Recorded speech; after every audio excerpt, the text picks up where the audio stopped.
Kabar tenggelamnya kapal Tunu Pratama Jaya membuat Yatini resah. Suara Yatini bergetar ketika suaminya tidak bisa ditelepon karena ponselnya tidak aktif. Setelah sampai di posko, ia semakin kalut karena Fauzi bin Awang, suaminya, tak ada dalam manifest perjalanan.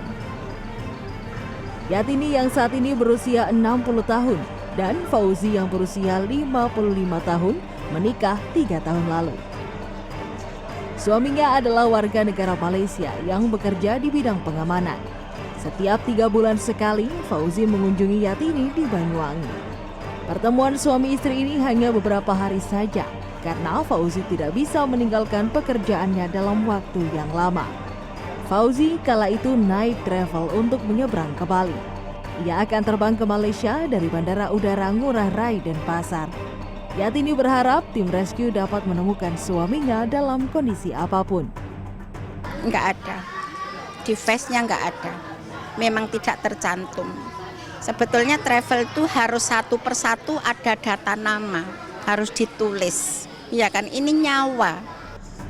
Selamat Supriyanto dan 6 orang keluarganya menginap di posko sejak Kamis. Setiap detik mereka berharap ada kabar keberadaan istrinya Robiatul Adawiyah yang juga ikut dalam penyeberangan ke Bali menumpang kapal Tunu Pratama Jaya. Rencana perempuan berusia 48 tahun tersebut mengunjungi cucunya di Bali yang sudah dipersiapkan matang. Ia naik travel untuk pergi ke Bali. Menurut Wulan, anaknya, kedatangan Robiatul diperkirakan siang hari setelah pihak travel mengantar tamu yang lain. Tetapi yang ia tunggu tak kunjung datang. Wulan pun datang ke Banyuwangi untuk mencari keberadaan ibunya. Nama Robiatul juga tidak masuk ke dalam manifest perjalanan. Yang saya sayangkan kenapa kok nggak didaftarkan perorangan, karena ini kan demi keselamatan. Kalau ada apa-apa seperti ini, siapa yang bertanggung jawab kan gitu. Kenapa kok nggak dicatat satu persatu gitu loh. Tim rescue masih menyisir dari udara, darat, dan laut untuk mencari korban. Tim rescue terbagi menjadi 2, yaitu di sisi Gilimanuk, Bali, dan di sisi Banyuwangi, Jawa Timur. Para keluarga ini berharap kejadian serupa tidak lagi terulang. Semua penumpang kapal harus masuk ke dalam manifest, karena para penumpang adalah manusia yang harus mendapatkan perlakuan layak.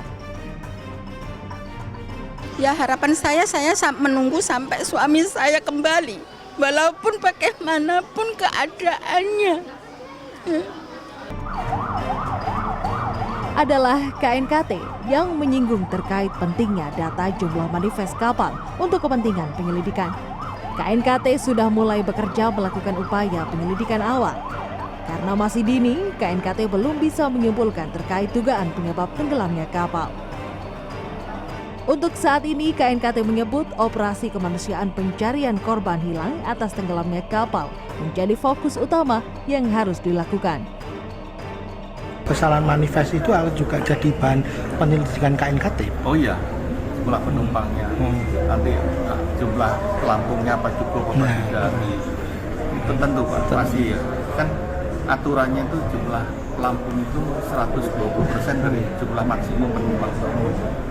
Jadi harusnya tidak ada penumpang yang kekurangan pelampung.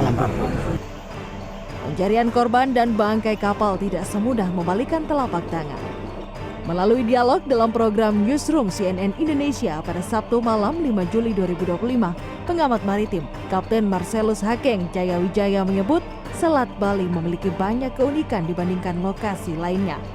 Selat Bali adalah pertemuan Laut Jawa dan Samudra Hindia dengan arus yang sangat kencang. Hal ini membawa konsekuensi operasi penyelamatan harus dilakukan dengan presisi dan mengutamakan keselamatan termasuk kepada tim SAR-nya sendiri. Sebagaimana kita ketahui, Selat Bali ini adalah selat pertemuan antara Laut Jawa dengan Samudra Hindia ya. Hal tersebut mengakibatkan Selat Bali ini arusnya baik itu di permukaan maupun di dasar itu kencang sekali. Dalam pengalaman kita bersama itu sekitar 4 knot atau sekitar 8 km per jam. Apabila kecepatan kapal normal rata-rata adalah 10 knot, berarti akan berkurang sekitar 40% kecepatan kapal ketika berhadapan langsung dengan arus yang ada di Selat Bali. Air mata keluarga korban sudah tumpah. Tabur bunga pun dilakukan sebagai pengharapan agar keluarga mereka segera ditemukan.